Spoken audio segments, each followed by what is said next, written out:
यदि किसी भक्त का साईं पर विश्वास दृढ़ हो, मन में श्रद्धा हो, तो उसे बाबा से नाराज होने का भी अधिकार है। और यकीन मानिए कि साईं अपने भक्तों की नाराजगी को बिल्कुल सहन नहीं करते और तुरंत दौड़े चले आते हैं। ओम साईं राम दोस्तों, साईं कथाएं में आपका स्वागत है।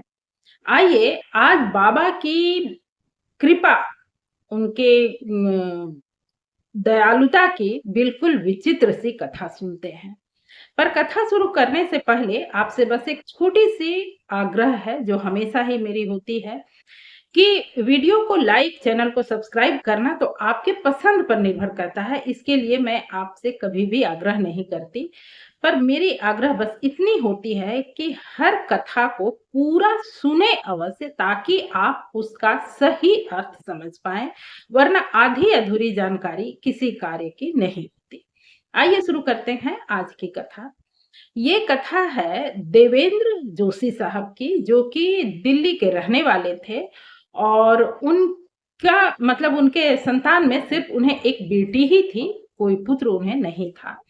बेटी की शादी हो चुकी थी, बेटी अपने ससुराल में थी और जब वो गर्भवती हुई तो जैसा कि अधिकांशतः लोगों में होता है कि बच्चे मतलब बेटी मायके चली जाती है, तो वही हुआ कि उनकी बेटी भी अपने मायके यानी देवेंद्र साहब के यहाँ आई और सब कुछ सही रहा और बच्चे का जन्म हुआ। एक बच्ची को जन्म दिया उसने, सब कुछ सही था, लेकिन कुछ ही दिनों बाद बच्ची की तबीयत बिगड़ने लगी और जिसके कारण कि ये लोग लाख दवा वगैरह करते रहे, दवा इलाज जो इनसे संभव हो पड़ा, जो बन पड़ा वो इन्होंने किया, पर बिल्कुल मतलब कोई सुधार नहीं हो रहा था।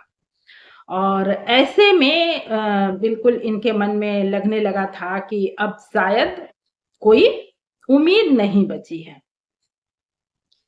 उसी समय ऐसा इनके साथ में समस्या हुई कि इनकी रात की ड्यूटी मतलब जहाँ भी ये नौकरी कर रहे थे, इन्हें रात में किसी कारणवश जाना पड़ा और बच्ची को डॉक्टर से ये लोग दिखा के लाए थे और इनके मन में था कि अगले सुबह उसे वहाँ से कहीं जहाँ भी एडमिट करना। ये 1980 की घटना है, इसलिए थोड़ी-सी जहाँ भी वो लोग रह रहे हों, हॉस्पिटल में एडमिट करने की थोड़ी कुछ परेशानी इन्हें थी।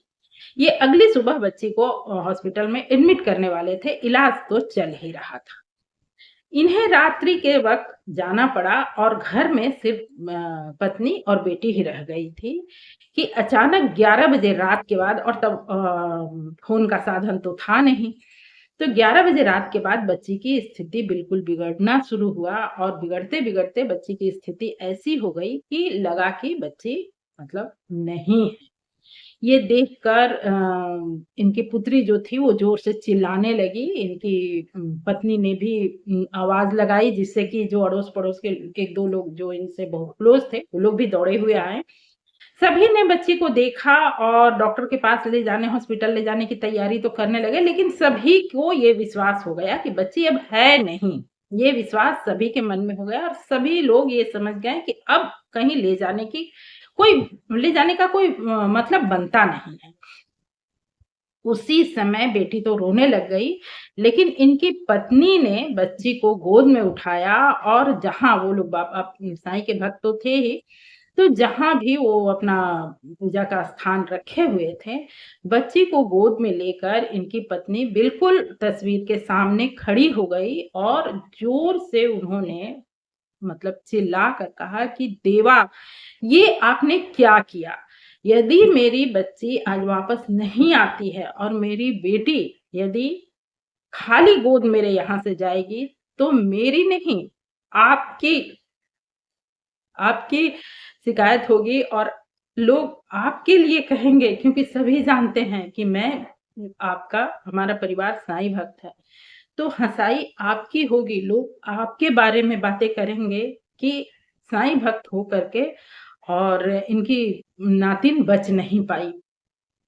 ये कहकर उनकी पत्नी जोर से चिल्लाने लगी और उन्होंने बिल्कुल क्रोध में कहा कि साईं, यदि मेरी नतनी का प्राण आपने वापस नहीं किया, आप ब्रह्मांड के नायक हैं, आप सब कुछ कर सकते हैं, आप कीजिए देवा, कुछ कीजिए। यदि मेरी नतनी आज वापस नहीं आती है, तो मैं आपकी तस्वीर बाहर फेंक दूंगी और आज से मैं कहूंगी कि साईं नाम की कोई शक्ति इस धरती पर है ही नहीं। ये बात जब उन्होंने चिल्लाकर कहा, लोगों को भी बहुत आश्चर्य लगा कि कोई इस तरह से कैसे कह सकता है और एक पल के लिए इनकी बेटी जो जोर से रो रही थी, वो भी मुख पर हाथ रख के सन्नाटे में आ गई। सभी लोग बिल्कुल मतलब आश्चर्यचकित होके उन्हें देखने लगे। उसी पल अचानक ऐसा लगा कि जैसे दरवाजे से तेज हवा आई और वो हवा इनकी पत्नी से, जो कि बच्ची को लेके के सामने बाबा की तस्वीर के समक्ष खड़ी थी, उनसे टकराई, यहाँ तक कि वो एक कदम पीछे हट गई और उसी पल बच्ची ने, जो उनके गोद में थी यानी नतनी, उसने रोना शुरू किया और उसके प्राण वापस आ गए। तो ये है बाबा की आशीर्वाद, बाबा की कृपा की विचित्र कथा। यदि श्रद्धा मजबूत हो, विश्वास हो, तो भक्त नाराज हो, वो भी साईं सहन करते हैं और उसके बावजूद भी उसकी रक्षा करते हैं। तो आज के लिए बस इतना ही। कैसा लगा ये कहानी कमेंट करके अवश्य बताएँ और यदि आप ऐसी ही अच्छी-सच्ची जानकारीपूर्ण कहानी सुनने में इंटरेस्ट रखते हैं, तो चैनल को भी सब्सक्राइब करें। मिलती हूँ फिर से किसी अगले ऐसी ही जानकारीपूर्ण कहानी के साथ। आपने पूरी कहानी सुनी है, इसके लिए हार्दिक धन्यवाद। ओम साईं राम।